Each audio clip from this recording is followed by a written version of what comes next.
صرح دومينيكو كيريكو الصحفي الحربي الإيطالي الذي اختطفته مجموعة مسلحة معارضة بعد تحريره أن المعارضين عملوه كما تعامل الحيوانات، قائلا أن هؤلاء كانوا شبانا مشوشين ومهووسين بالسعي وراء المال.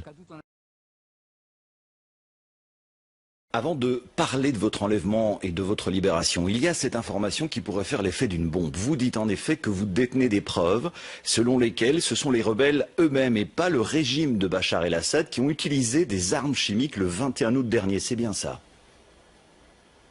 Je n'ai pas dit ça exactement. Pour le moment, pour une question éthique, nous sommes déterminés, Domenico et moi, à ne pas sortir l'information. C'est un petit peu logique.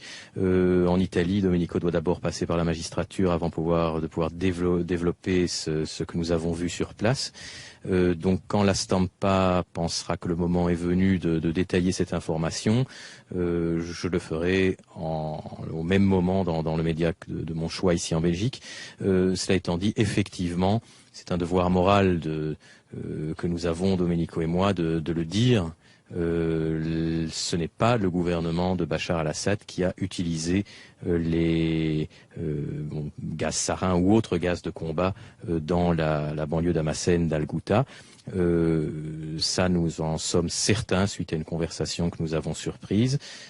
Et même s'il m'en coûte de le dire, parce que depuis mai 2012, je soutiens férocement l'armée syrienne libre dans sa juste lutte pour la démocratie.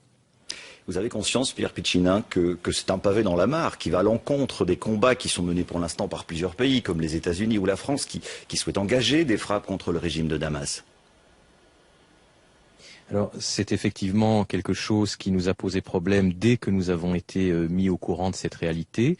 C'était le 30 août, nous étions à Babalawa, à la caserne, dans la centrale de l'armée libre partagée avec le mouvement Al-Farouk. Et pour nous, quand nous avons entendu ce que nous avons entendu, on avait un peu la tête en feu parce qu'on avait eu quelques informations avant selon lesquelles effectivement les États-Unis principalement avaient l'intention de punir le régime, d'intervenir. On avait la tête en feu parce qu'on était là, prisonniers, coincés avec cette information et il était impossible pour nous de la délivrer.